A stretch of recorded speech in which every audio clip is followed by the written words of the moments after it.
नमस्कार विद्यार्थी मित्रांनो, स्वागत आहे आणखीन एका नवीन व्हिडिओसह आपल्या YouTube चॅनलवरती. आज आपण पाहत आहोत पोलीस भरती 2024 तुम्हाला फॉर्म ऑनलाईन कशा प्रकारे भरता येईल. ह्या बघा 17,000 प्लस जागा आहेत आणि अगदी मोबाईलवरून सुद्धा सहजरित्या तुम्ही या पद्धतीने फॉर्म भरू शकता. त्याआधी तुम्ही आपल्या चॅनलवरती नवीन असाल तर चॅनल सबस्क्राईब करा. व्हिडिओ आवडल्यास लाईक, शेअर, कमेंट करायला विसरू नका. त्याचबरोबर या व्हिडिओच्या डिस्क्रिप्शन बॉक्समध्ये तुम्हाला पोलीस भरती फॉर्म डायरेक्ट लिंक सुद्धा भेटेल. त्याचबरोबर तुम्हाला आपला टेलिग्राम चॅनल आहे ज्यावरती आपण वेगवेगळी इन्फॉर्मेशन तसेच PDF शेअर करत असतो, त्याची लिंक सुद्धा भेटून जाईल. चला तर वेळ न घालवता सुरुवात करूया आपण आज पोलीस भरती फॉर्म आपण कशा प्रकारे भरू शकतो यासाठी. तर पहा, प्रथम तुम्हाला क्रोम ब्राउझर ओपन करायचा आहे आणि त्यामध्ये माझी नोकरी हे टाईप करून घ्यायचं आहे. त्यावरती क्लिक केल्यानंतर तुम्ही करंट रिक्वायरमेंट यावरती तुम्हाला क्लिक करायचं आहे. इथे क्लिक केल्यानंतर तुम्ही पोहोचाल ते ह्या नेक्स्ट पेजवरती. यामध्ये तुम्हाला महाराष्ट्र पोलीस भरती 2024 यावरती क्लिक करून घ्यायचं आहे. त्यानंतर तुम्ही पोहोचाल ते ह्या पेजवरती. आता ह्या पेजवरती पोहोचल्यानंतर पहा, हा इंटरफेस असा आहे, परंतु इथे स्क्रोल करून तुम्हाला खाली जायचं आहे. त्यानंतर खाली गेल्याबरोबर तुम्हाला हे अशा प्रकारे कोणते पद आहे, त्याच्या किती जागा रिक्त आहेत याची माहिती मिळणार आहे. त्याच खाली युनिटनुसार रिक्त जागा म्हणजे तुमचं कोणतं घटक आणि त्यामध्ये किती तुमची पदसंख्या रिक्त आहे या प्रकारे तुम्हाला इथे माहिती थोडक्यात भेटून जाईल. त्याचबरोबर तुम्ही त्याच्या खाली स्क्रोल करून गेल्यानंतर इथे तुम्हाला ऑनलाईन अर्ज करण्याची शेवटची तारीख पहा, 31 मार्च 2024 पर्यंत तुम्ही ऑनलाईन अर्ज करू शकताय. त्यासाठी तुम्हाला अधिकृत वेबसाईट दिलेली आहे. उमेदवारांसाठी सर्वसामान्य काही सूचना दिल्या आहेत, त्याही तुम्ही पाहून घ्यायच्या आहेत. आणि इथे तुम्हाला जाहिरात दिलेली आहे. यामध्ये सविस्तरपणे तुम्ही जाहिराती पाहू शकता. आता तुम्ही ह्या जाहिरात या टॅबवरती क्लिक केल्यानंतर तुम्ही पोहोचाल त्या ह्या इंटरफेसवरती. आता इथं तुम्हाला काय दिलेलं आहे पद, तुम्हाला कोणत्या पदासाठी अर्ज करायचा आहे ते तुम्ही इथे सिलेक्ट करायचं आहे. इथे ॲरो दिलेला आहे. इथे तुमची जी काही वेगवेगळी पदं आहेत ही तुम्हाला डिस्प्ले होतात. त्यानंतर आपण समजा पोलीस कॉन्स्टेबल या पदासाठी अर्ज करत आहोत आणि घटक आपण निवडलेला आहे तो आहे मुंबई. ठीक आहे. तर इथं तुम्हाला घटक सुद्धा वेगवेगळे इथं ॲरोवरती क्लिक केल्यानंतर दिसणार आहे. समजा आपण हे क्लिक केलं तर इथे आपल्याला डाउनलोड असा हा टॅब दिसत आहे. डाउनलोड केल्यानंतर तुम्ही पोलीस कॉन्स्टेबल CP मुंबई याच्यासाठीची जी सविस्तर जाहिरात आहे ती पाहू शकणार आहे. आता आपण जाहिरात वगैरे सर्व पाहून झाल्यानंतर समजा आता ऑनलाईन अर्ज करू इच्छित आहोत, तर इथं आपल्याला अप्लाय ऑनलाईन या टॅबवरती क्लिक करून घ्यायचं आहे. त्यानंतर तुम्ही पोहोचाल ते आपल्या लॉग इन पेजवरती. परंतु युजर लॉग इनसाठी प्रथम आपल्याला करावी लागणार आहे नोंदणी. इथे पहा, नवीन उमेदवार नोंदणी अर्ज करण्यासाठी 4 सुलभ टप्पे त्यांनी आपल्याला सांगितलेले आहेत. पहिल्या स्टेपमध्ये आपल्याला करायची आहे नोंदणी. दुसऱ्या स्टेपमध्ये आपल्याला लॉग इन करायचं आहे आणि लॉग इन केल्यानंतर तिसरी स्टेप असणार आहे ते अर्ज करणे. अर्ज करून तुमचा पूर्ण सबमिट केल्यानंतर तुम्हाला चौथ्या स्टेपमध्ये शुल्क जे काही तुमचं असेल, जर तुम्ही कास्टमध्ये असाल तर तुम्हाला माहिती आहे की 350 रुपये इतकं शुल्क तुम्हाला भरायचं आहे. त्याचबरोबर तुम्ही ओपन कॅटेगरीतून असाल तर तुम्हाला 450 इतकं शुल्क आकारलं जाणार आहे. तर पहा, इथं अर्ज सुरू होण्याची तारीख ही दिलेली आहे जी 5/3/2024 आहे. त्याचबरोबर अर्ज सबमिट करण्याची शेवटची तारीख जी आहे ती तुमची 31/3/2024 आहे. त्याचबरोबर तुमचं जे शुल्क आहे ते भरण्यासाठी सुद्धा तुमची जी तारीख आहे ती 31/3/2024 इतकी आहे आणि ही रात्री 12 वाजेपर्यंत असणार आहे. त्यानंतर पहा, अर्जासाठीच्या सूचना आहेत, जाहिरात आहे, महत्त्वाची सूचना आहे, याची अधिक माहिती सुद्धा तुम्हाला इथे दिलेली दिसते. त्याचबरोबर पहा, तुम्हाला आता तुम्ही नवीन युजर असाल तर तुम्हाला प्रथम नोंदणी करणं आवश्यक आहे. जर तुम्ही ऑलरेडी फॉर्म भरलेला असेल आणि तुम्हाला वेगवेगळ्या पदांसाठी फॉर्म भरायचा असेल किंवा तुमचं जुनं लॉग इन असेल तर तुम्ही डायरेक्ट तुमचा इथं ईमेल ID किंवा युजर नेम आणि पासवर्ड, त्यानंतर तुमचं जसेच्या तसे जे कॅप्शन दिसत आहे ती इमेज इथे तुम्हाला टाईप करायची आहे आणि लॉग इन या पेजवरती जायचं आहे. त्याच्यानंतर तुमचं डायरेक्ट लॉग इन होणार आहे. परंतु जर तुम्ही नवीन फॉर्म भरत असाल तर पहा, इथं प्रथम तुम्हाला नोंदणी करणं गरजेचं आहे. मग नोंदणी करा या नवीन टॅबवरती जर तुम्ही क्लिक केला तर नेक्स्ट पेज तुम्हाला या प्रकारे ओपन होणार आहे. इथं पहा दिलेला आहे कॅन्डिडेट रजिस्ट्रेशन म्हणजेच उमेदवाराची नोंदणी. यामध्ये तुम्हाला न चुकता तुमचा व्यवस्थित ईमेल ID काळजीपूर्वक भरायचा आहे. कारण हाच ईमेल ID आहे ज्यावरती तुम्हाला तुमचे मेल रिसीव्ह होणार आहे. इथे तुम्ही तुमच्या मनाने एक स्ट्रॉंग असा पासवर्ड टाकायचा आहे आणि त्याच पासवर्डची खातरजमा करून अगदी जो पहिला पासवर्ड तुम्ही निवडलेला आहे तोच तिथे फिल करायचा आहे. त्यानंतर तुमचा कॉन्टॅक्ट नंबर म्हणजे जो तुमचा मोबाईल नंबर आहे तो इथे तुम्हाला व्यवस्थितपणे भरायचा आहे. आता जो काही तुम्ही ईमेल आय डी आणि तुमचा मोबाईल क्रमांक देत आहात तर तो तिथून पुढे प्रोसेस कंप्लीट होईपर्यंत चालू असणं गरजेचं आहे, कारण त्यावरतीच तुमच्यासोबत कॉन्टॅक्ट केला जातो. पुढे इथे पहा, तुम्हाला तुमचं इंग्रजीमध्ये नाव लिहायचं आहे पूर्ण आणि तेच नाव इथं तुम्हाला देवनागरीमध्ये ऑटोमॅटिक डिस्प्ले होतं. जर होत नसेल तर तुम्ही इथे मराठीमध्ये टाईप करून भरू शकता. त्यानंतर तुमचं जे काही जेंडर असेल आणि आधार क्रमांक अशा प्रकारे माहिती पूर्ण भरून तुम्हाला पुढील पेजवरती जायचं आहे. आता पुढील पेजवरती म्हणजे ज्यावेळेस तुम्ही पुढील पेज असं क्लिक करता तर ते पुन्हा तुम्हाला लॉग इन पेजवर आणून सोडता. आता लॉग इन पेजवरती तुम्हाला तुमचा जो ईमेल आय डी आणि जो तुम्ही पासवर्ड आता सिलेक्ट केलेला आहे तो पासवर्ड, त्याचबरोबर हे जे काही इमेज दिसत आहे ती जशाच तशी इथे भरून लॉग इन करायचं आहे. पण जर तुम्ही नवीन नोंदणी केली असेल तर लॉग इन करण्या अगोदर तुम्हाला तुमचा ईमेल व्हेरीफाय करणं गरजेचं आहे. अशा प्रकारे तुमच्या ईमेल बॉक्समध्ये मेल दिसेल. जर मेल दिसत नसेल तर यामध्ये तुम्ही स्पॅम फोल्डर म्हणून जो असतो मेलमध्ये त्यामध्ये चेक करून घ्यायचा आहे. इथे व्हेरीफाय असा टॅब दिलेला आहे. या व्हेरीफाय वरती क्लिक केल्यानंतर तुम्हाला नवीन एक विंडो ओपन होते आणि तुमचा मेल हा व्हेरीफाय होत असतो. व्हेरीफाय झाल्यानंतर पुन्हा तुम्ही त्याच प्रकारे तुमचा जो काही ईमेल आय डी, पासवर्ड, जे काही तुमचं इमेज दिसत आहे ती टाकून इथे लॉग इन करून घ्यायचं आहे. लॉग इन केल्यानंतर तुम्ही पोहोचता ते नेक्स्ट पेजवरती. अशा प्रकारे तुम्हाला इथे एक इंटरफेस ओपन होत आहे. इथे दिलेला आहे पहा, अर्ज आणि छायाचित्र स्वाक्षरी अपलोड करा. या टॅबवरती तुम्ही जेव्हा क्लिक कराल तर इथे तुम्हाला छायाचित्र स्वाक्षरी आणि अर्ज करा असे दोन टॅब दिसतील. तर जो दुसरा टॅब आहे अर्ज करा यावरती तुम्हाला क्लिक करून घ्यायचा आहे. जे काही रजिस्ट्रेशन मध्ये तुम्ही मोबाईल नंबर, लिंग, जन्मतारीख, आधार नंबर दिला आहे तो सुद्धा तुम्हाला इथं डिस्प्ले होणार आहे. त्याचबरोबर जेव्हा तुम्ही अर्ज करा या टॅबवरती क्लिक करता त्यानंतर तुम्ही जाता ते नेक्स्ट पेजवरती आणि इथे तुम्हाला अर्ज तुमचा करायला चालू होत आहे. तुम्ही जे काही तुमचं नाव असेल ते इथं डिस्प्ले होत असतं. तुम्ही आणि नंतर तुमचं नाव यांचा अर्ज भरत आहात. अर्ज भरताना अगदी काळजीपूर्वक तुम्ही अर्ज भरायचा आहे. तर पहा, पहिला जो टॅब आहे तो आहे वैयक्तिक माहिती. मग यामध्ये तुम्हाला तुमचं स्वतःचं नाव जे आहे ते इंग्रजीमध्ये लिहायचं आहे. त्याच्यानंतर पुढे तुमच्या वडिलांचं नाव, त्यानंतर आडनाव, खाली तुमच्या आईंचं नाव लिहायचं आहे. आता हे 10th किंवा 12th सर्टिफिकेट वरती तुमचं जे काय आहे ते व्यवस्थित पाहून तुम्ही लिहायचं आहे. आता हे फिल केल्यानंतर ऑटोमॅटिक इथं मराठीमध्ये देवनागरी म्हणजे मराठीमध्ये इथं फिल होऊन येतं. त्यामध्ये काना, मात्रा, उकार हा अगदी व्यवस्थितपणे तुम्ही पाहून द्या आणि जर काही चुकीचं वाटत असेल तर तिथे सुद्धा तुम्ही मराठीत स्वतःहून टाईप करून घेऊ शकताय. त्यानंतर तुम्हाला निवडायचं आहे पद. तुम्ही कोणत्या पदासाठी अर्ज करू इच्छिता. समजा पोलीस कॉन्स्टेबल आहे किंवा इतर कोणतं पद असेल तर तुम्ही ह्या ॲरोवरती क्लिक केल्यानंतर तुम्हाला ती पदं डिस्प्ले होणार आहेत आणि ते पद तुम्ही सिलेक्ट करायचं आहे. त्याचबरोबर घटक कोणता आहे. समजा तुम्ही मुंबईला भरू इच्छिता, कोल्हापूर, सांगली, सातारा, रत्नागिरी, रायगड, तर तुम्ही त्या पद्धतीने इथं ॲरोवरती क्लिक करून तुम्ही कोणत्या घटकात अर्ज भरू इच्छिता त्यावरती क्लिक करून घ्यायचं आहे आणि त्यानंतर तुम्हाला व्यवस्थित माहिती भरल्यानंतर पुढील पृष्ठ म्हणजे नेक्स्ट पेज या टॅबवरती क्लिक करायचं आहे. त्यानंतर पहा, तुम्ही पोहोचणार आहात ते नेक्स्ट पेजवरती आणि इथे तुम्हाला तुमची जी काही माहिती असेल ती इथे तुम्हाला फिल करायची आहे. ठीक आहे. तुम्ही आता बघा इथं तुम्हाला सांगितलेलं आहे की तुम्ही नक्षल ग्रस्त सवलतीला पात्र आहे का. तुम्ही आहे नाही तिथं डायरेक्ट नाही असं आपल्याला फील करून येत आहे. त्यानंतर अंशकालीन पदवीधर आहात का, माजी सैनिक आहात का, भूकंपग्रस्त आहात का, ग्रह रक्षक आहात का, अशी विविध माहिती तुम्ही व्यवस्थित काळजीपूर्वक वाचून होय किंवा नाही हे सिलेक्ट करायचं आहे.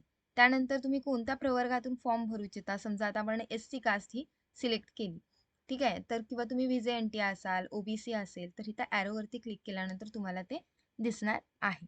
इथे त्यांनी माहिती दिलेली आहे बघा. On verification if you found not belonging to the category appropriate action will be taken. जर तुम्ही ह्या कॅटेगरीतून फॉर्म भरत असाल आणि तुमच्याकडे ते काही सर्टिफिकेट नसेल तर त्याच्यावरती ॲक्शन घेतली जाईल. असं त्यांनी दिलेलं आहे. आणि ज्यावेळेस तुम्ही कोणत्या कॅटेगरीतून फॉर्म भरता तर त्याचं जे काही जात प्रमाणपत्र आहे, त्याचा जावक क्रमांक आणि ते कधी तुम्हाला मिळालेलं आहे ते दिनांक इथं तुम्हाला फिल करायचं आहे. त्याचबरोबर त्यांनी विचारलेलं आहे तुमचं शिक्षण हे 12वी उत्तीर्ण आणि त्याचं तुमचं जे काही 12वीचं सर्टिफिकेट नंबर असेल तो इथे फिल करायचा आहे. त्याचबरोबर इथे तुमची बर्थ डेट आणि सिलेक्ट करायची आहे. त्यानंतर तुमचं एज जे आहे ते ऑटोमॅटिक इथं फिल होऊन येतं. त्यानंतर पुन्हा तुम्हाला क्लिक करायचं आहे नेक्स्ट पेज या टॅबवरती. नेक्स्ट पेजवरती गेल्यानंतर पहा, आता इथे तुम्हाला संपर्क तपशील हा भरायचा आहे. म्हणजे तुमचा जो काही ॲड्रेस आहे तो इथे तुम्हाला फिल करणं गरजेचं आहे. तो भरताना सुद्धा अगदी तुम्ही व्यवस्थित भरा. संपर्काचा जो काही पत्ता असेल, तुमचा आसपासचा परिसर म्हणा किंवा तुम्ही कोणत्या रस्त्यावर राहता ही अगदी व्यवस्थितपणे माहिती भरून घ्या. त्याचबरोबर तुम्ही कर्नाटक की महाराष्ट्र ह्या राज्यात राहता ते तुम्हाला इथं सिलेक्ट करून घ्यायचं आहे. इथे जिल्हा, तुमचा तालुका, मुक्काम पोस्ट कोणता आहे म्हणजे तुमचं गाव कोणतं आहे आणि तुमच्या गावाचा पिनकोड काय आहे ते सुद्धा तुम्हाला इथं लिहायचं आहे. त्यानंतर जर तुमचा हा पत्ता आणि तुम्ही आता कायमस्वरूपी जे राहत आहे तो पत्ता सेम असेल तर इथं तुम्हाला टिक मार्क करायचा आहे आणि डायरेक्ट तुम्ही नेक्स्ट पेजवरती जाऊ शकता. पण दोन्ही पत्ते जर वेगळे असतील तर तुम्ही 2 वेगवेगळे पत्ते सुद्धा इथं भरू शकता आणि त्यानंतर तुम्ही नेक्स्ट पेजवरती जाल. नेक्स्ट पेजवरती गेल्यानंतर पहा, तुम्ही जाता ते इतर तपशील या माहिती टॅबमध्ये. इथे तुम्हाला तुमचा जो काही धर्म आहे म्हणजे हिंदू आहे, मुस्लिम आहे, जो काही धर्म आहे तो सिलेक्ट करायचा आहे. तुमची कोणती कॅटेगरी आहे, कॅटेगरीमध्ये तुम्ही कोणत्या कास्टमध्ये येता, म्हणजेच तुमची पोटजात काय आहे ते इथं तुम्हाला फिल करायचं आहे. त्यानंतर इथं पुन्हा तुम्हाला विचारलेलं आहे शासकीय किंवा निमशासकीय सेवेत तुम्ही कार्यरत आहात का? किंवा तुम्ही महाराष्ट्राचे अधिवासी आहात का? म्हणजे तुम्ही जर महाराष्ट्रात राहत असाल आणि होय हा टॅब जेव्हा तुम्ही सिलेक्ट करता तर तुम्हाला इथं डोमासिलचे तुमचं सर्टिफिकेट नंबर आणि त्याची तारीख हे तुम्हाला इथं फिल करायचं आहे. आणि जेव्हा तुम्ही इथं होय करता तर इथं ऑटोमॅटिक कर्नाटकचे आदिवासी हे नाही असं तुम्हाला डिस्प्ले होईल किंवा इथं होय जर तुम्ही महाराष्ट्राचे नसाल आणि इथे नाही केलं तर कर्नाटकाच्या इथं होय हे ऑटोमॅटिकली तुम्हाला फिल होऊन येईल. त्यानंतर पहा, समांतर आरक्षणाचा लाभ घेऊ इच्छितात तो प्रवर्ग जे काही आहेत, मग तुम्ही खेळाडू आहात, गृहरक्षक, प्रकल्पग्रस्त, भूकंपग्रस्त जर तुम्ही असाल तर तुम्ही इथे त्यांची माहिती भरायची आहे किंवा नसेल तर डायरेक्ट तुम्ही नाही हे सिलेक्ट करू शकता. नॉन क्रिमिनल सुद्धा तुमच्याकडे आहे किंवा नाही असं विचारलेलं आहे. आता इथं कॅटेगरी सुद्धा दिलेल्या आहेत की कोणत्या कॅटेगरीसाठी तुम्हाला नॉन क्रिमिनल लागणार आहे. तर बघा, इतर मागासवर्गीय प्रवर्ग म्हणजे EWS, विजे अ, विजे बी हे ज्या कॅटेगरी आहेत त्याचबरोबर खुल्या प्रवर्गातील महिला तर त्यांना नॉन क्रिमिनल असणं गरजेचं आहे. तर ते होय करून इथे तुम्हाला त्याची नंबर आणि दिनांक ही माहिती भरायची आहे. त्यानंतर तुम्ही पोहोचाल नेक्स्ट पेजवरती. तशाच प्रकारे पहा, इथं तुम्ही पोलीस पदाच्या भरतीसाठी विहित केलेली जी तुमची शारीरिक पात्रता आहे तर ती तुम्ही धारण करता का? तर तिथे तुम्हाला होय असं टिक मार्क करायचं आहे. कारण जर तुम्ही शारीरिक पात्रता ही कंडिशन फुलफिल करत नसाल तर तुम्ही फॉर्म भरू शकत नाही. त्यामुळे जर तुम्ही फुलफिल करत असाल तरच तुम्ही इथं होय करून फॉर्म पुढे भरायचा आहे. त्यानंतर पहा, पोलीस शिपाई पदाच्या भरतीमध्ये सहभागी होण्यासाठी तुम्ही वैद्यकीय दृष्ट्या व शारीरिक दृष्ट्या सक्षम आहात का? असं त्यांनी विचारलेलं आहे. त्यानंतर बघा, आपल्याकडे NCC जे आहे त्यामधलं सी या प्रकरणातील जर सर्टिफिकेट आहे का असं विचारलेलं आहे. असेल तर होय करा, नसेल तर नाही करा. त्यानंतर आपल्याकडे वाहन चालवण्याचे हलके किंवा जे काही जड आहे ते परवाना आहे का असा विचारलेला आहे. हलके वाहन चालक म्हणजे दुचाकी वाहन चालवण्याचा तुमच्याकडे लायसन आहे का असं विचारलेलं आहे. असेल तर होय म्हणा, नसेल तर नाही म्हणा. जेव्हा तुम्ही होय म्हणता तर इथे तुम्हाला त्याची माहिती फिल करावी लागेल आणि नाही म्हटलात तर त्यांनी आपल्याला इथं माहिती दिलेली आहे बघा. आपल्याकडे वाहन चालवण्याचा परवाना नसल्यास तो आपल्याला 2 वर्षामध्ये सादर करावा लागणार आहे. तसंच MSCIT म्हणजेच तुम्हाला संगणक हाताळण्याला येतं का? असेल तुमच्याकडे MSCIT सर्टिफिकेट होय करा, नसेल तर नाही करा आणि जर नसेल तर ते आपल्याला 2 वर्षात नियुक्तीनंतर सादर करायचं आहे. आपण आत्महत्याग्रस्त शेतकऱ्याचे पाल्य किंवा आई किंवा वडील असं काही आहे का असं विचारलेलं आहे. तर इथं नाही असं आपल्याला टॅबवरती किंवा असेल तर आहे हे टॅबवरती क्लिक करून पुढील पेज या टॅबवरती जायचं आहे. पहा, नेक्स्ट पेजवरती गेल्यानंतर तुमचा शेवटचा जो टॅब आहे तो आहे शैक्षणिक तपशील. यामध्ये तुम्ही आता इथं 12वी हे सिलेक्ट करायचं आहे. त्यानंतर तुम्ही कोणत्या विद्यापीठातून किंवा मंडळातून ही परीक्षा पास झालेला आहात ते इथं तुम्हाला बोर्ड लिहायचं आहे. उत्तीर्ण झालेला आहात ते पास किंवा तुम्ही आता परीक्षा दिलेली आहे आणि रिझल्ट बाकी आहे तर इक्विव्हॅलंट असं तुम्हाला इथं सिलेक्ट करायचं आहे. त्याचं वर्ष कोणतं आहे, तुम्हाला किती गुण प्राप्त झालेले आहेत आणि तुमचे एकूण गुण किती पैकी आहेत हे तुम्हाला इथं फिल करून घ्यायचं आहे. त्यानंतर पदवीधर आहात का तुम्ही, जर असेल तर होय किंवा असेल तर कोणती पदवी आहे तुमच्याकडे असं त्यांनी विचारलेलं आहे. त्यानंतर पोस्ट ग्रॅज्युएशन म्हणजे तुमची जी आहे पदव्युत्तर पदवी ती आहे का असं विचारलेलं आहे. असेल तर होय, नसेल तर नाही. त्याचबरोबर पोलीस शिपाई पदासाठी पात्र आहात, परंतु तुमची समजा निवडच नाही झाली, तर तुम्ही दुसरी जी आपली फोर्स आहे, महाराष्ट्र राज्य सुरक्षा महामंडळ यांच्या स्थापनेवर मुलाखत घेऊन करार पद्धतीने, आता बघा यांनी सांगितलेलं आहे सरळ, की यांची नोकरी जी आहे ती करार पद्धतीने असणार आहे आणि ती करण्यास तुम्ही इच्छुक आहे का? असेल तर होय आणि नसेल तर नाही असं इथं तुम्हाला क्लिक करायचं आहे. हा पूर्ण फॉर्म तुमचा इथे भरून पूर्ण होतो. इथे तुम्हाला करायचं टिक मार्क. हा मजकूर जो आहे तो तुम्ही सविस्तरपणे वाचून घ्यायचा आहे. आता यामध्ये थोडक्यात सांगते तुम्हाला की काय माहिती दिलेली आहे. तर यामध्ये त्यांनी सांगितलेलं आहे की आपण जी माहिती भरत आहोत ती माहिती सर्व खरी आहे आणि कोणत्याही प्रकारे ह्या माहितीमध्ये जर काही विसंगती आढळली किंवा ती जर चुकीची असली तर त्यानंतर होणाऱ्या कारवाईस तुम्ही स्वतः जबाबदार असणार आहात. तर हा पूर्ण अर्ज भरून झाल्यानंतर पहा, तुम्ही जो अर्ज पूर्ण फिल केला त्यानंतर तुम्हाला जेव्हा इथं तुम्ही टिक मार्क करताय, अर्जाचे पूर्वदृश्य पाहायचं आहे. तुम्ही डायरेक्ट जतन करा ह्या टॅबवरती क्लिक करू नका, कारण इथे क्लिक केल्यानंतर तुम्हाला पुन्हा अर्जामध्ये कोणतीही दुरुस्ती करता येणार नाही. जेव्हा तुम्ही अर्जाचे पूर्वदृश्य पाहता तर यामध्ये तुम्हाला अशी तुमची भरलेली पूर्ण माहिती जी काही असेल ती इथे दिसणार आहे. तर ही माहिती जी आहे ती तुम्ही व्यवस्थितपणे पुन्हा एकदा तपासून पाहू शकता. इथे तुम्हाला स्क्रोल करता येतं आणि तुम्ही ही पूर्ण जो काही तुमचा फिल केलेला फॉर्म आहे तो सविस्तरपणे पुन्हा एकदा चेक करा. कारण एकदा भरलेला फॉर्म पुन्हा आपल्याला त्यात एडिट करता येत नाही. त्यामुळे तुम्ही सविस्तरपणे पुन्हा एकदा फॉर्म तुमचा चेक करा आणि जर काही व्यवस्थित असेल तर तुम्ही हा क्लोज करा आणि डायरेक्ट तुम्ही नेक्स्ट पेजवरती जतन करा या पेजवरती क्लिक करू शकता. जर त्या फॉर्ममध्ये काही क्युरी आहे असं तुम्हाला वाटलं किंवा एखादा नंबर मिसमॅच होतोय तुमच्या डॉक्युमेंट सोबत, तर तुम्ही मागील पृष्ठ या टॅबवरती क्लिक करून पाठीमागे जाऊन तुमचा फॉर्म पुन्हा तिथं एडिट करून भरू शकता. एकदा जतन करा जर केलं तर तुम्हाला तिथं एडिट करता येणार नाही आणि ती चूक तशीच तुमच्या फॉर्ममध्ये राहून जाईल. त्यामुळे पहिल्यांदा तुम्ही अर्जाचे पूर्वदृश्य पहा आणि त्यानंतरच तुमचा फॉर्म जतन करा. त्यानंतर पहा तुम्ही जाल तर नेक्स्ट पेजवरती, म्हणजेच डायरेक्ट तुमच्या लॉग इन पेजवरती. आता आपल्या ह्या 3 प्रोसेस तर झालेल्या आहेत. आपण नोंदणी केली, लॉग इन केलं, अर्जही आपण पूर्णपणे भरलेला आहे. आता आपल्याला भरायचं आहे ते शुल्क. पुन्हा तुम्हाला इथे तुमचा जो काही ईमेल आय डी आहे, पासवर्ड आहे, जे काही तुमचं इथं इमेज दिसत आहे ते जशाच तसे टाकून लॉग इन करून घ्यायचं आहे. आता लॉग इन केल्यानंतर पहा तुम्ही इथे याल. आता इथे आल्यानंतर तुम्हाला करायचं आहे पे नाव. पे नाव या टॅबवरती क्लिक केल्यानंतर तुम्ही पोहोचाल ते या टॅबवरती. परंतु आपण यामध्ये आपला फोटो आणि साईन ही अपलोड केलेली नाही. त्यामुळे आपल्याला असं हे दाखवत आहे. मग इथं ओके करा आणि नेक्स्ट तुम्ही ज्यावेळेस ओके करत आहात त्यानंतर तुम्ही जाल ह्या पेजवरती. मग इथे तुम्हाला काय करायचंय, तुमचं छायाचित्र म्हणजेच फोटो अपलोड करायचा आहे आणि तुमची सही अपलोड करायची आहे.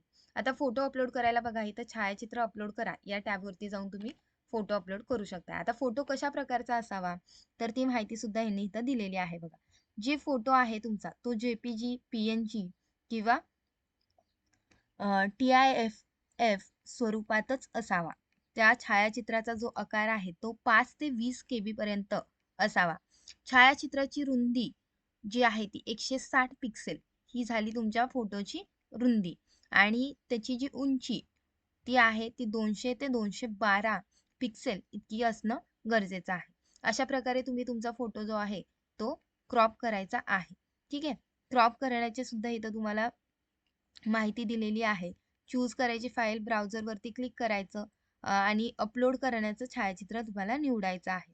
त्यानंतर पहा अपलोड या बटनवरती क्लिक केल्यानंतर निवडलेले छायाचित्र क्रॉप करायचं आहे. छायाचित्र निवडल्यानंतर क्रॉप बटनावर क्लिक केल्यानंतर आता तुमचा जो काही क्रॉप झालेला फोटो असेल तो सेव्ह आणि क्रॉप या फोटोवरती तुम्हाला क्लिक करायचा आहे आणि इथे तुमचा फोटो डायरेक्ट अपलोड तुम्ही करू शकता. इथून तुम्हाला फाईल जी कोणता फोटो तुम्ही अपलोड करणार आहात तर इथून तुम्हाला तो चूज करता येणार आहे. त्याच प्रकारे तुमची जी साईन आहे तर त्याची रुंदी बघा 256 पिक्सेल आणि उंची जी आहे ती 64 पिक्सेल पर्यंत असली पाहिजे. त्याचबरोबर हे सुद्धा तुम्हाला JPG, PNG, TIFF मध्येच स्वरूपातच तुम्हाला अपलोड करायची आहे. 5 ते 20 KB इतकी याची साईज असावी. उंची जी आहे ती 64 आणि रुंदी जी आहे ती 256 इतकी असावी. आणि जसं तुम्ही फोटो अपलोड केलेला आहे अगदी तशाच प्रकारे इथे तुम्हाला तुमची सही सुद्धा अपलोड करून घ्यायची आहे. इथे तुम्हाला चूज या बटनावरून तुमची जी सही आहे ती तुम्हाला अपलोड करता येईल, चूज करता येईल आणि इथे तुम्हाला अपलोड टॅब आहे, इथं तुम्ही अपलोड करू शकता. अपलोड झाल्यानंतर पुन्हा तुम्ही जाल ते ह्या पेजवरती, इथं तुम्हाला टाकायचा आहे टोकन नंबर. आता हे जे आहे हे स्किप करा आणि तुम्हाला पहा ज्यावेळेस तुम्ही फोटो वगैरे अपलोड करता तर असं काही टॅब दिसणार नाहीये. तुम्हाला डायरेक्ट फक्त हे पेज दिसेल आणि इथे तुम्हाला टोकन नंबर टाकून घ्यायचा आहे. आता टोकन नंबर कोणता आहे तर फॉर्म तुम्ही जेव्हा जतन करत आहात त्यानंतर तुम्हाला एक टोकन नंबर टेक्स्ट मेसेजला येत आहे. तो टोकन नंबर अगदी जसाच तसा तुम्हाला इथे भरायचा आहे आणि पुढे जा यावरती क्लिक करायचं आहे. त्यानंतर तुम्हाला गेट OTP असं म्हणायचं आहे. जो कोणता तुमचा मोबाईल नंबर, ईमेल ॲड्रेस टाकलेला असेल तर त्यावरती आलेला OTP टाकून तुम्हाला प्रोसेस पुढे घ्यायची आहे आणि त्यानंतर तुम्ही डायरेक्ट तुमच्या क्रेडिट कार्ड, डेबिट कार्ड किंवा तुमचं जे UPI आहे त्यावरून डायरेक्ट पेमेंट करू शकता. ज्यावेळेस तुम्ही इथून पुढे जाता तर त्यावेळेस तुम्हाला डायरेक्ट तुमच्या UPI वरून जर तुम्ही पेमेंट करत असाल तर डायरेक्ट तुमच्या Google Pay किंवा PhonePe वरती रिक्वेस्ट येते पेमेंटची आणि त्यावरती तुम्हाला फक्त ते पे करायचं आहे. तर अशाच आणखीन माहितीसाठी आपल्यासोबत राहा. Thanks for watching.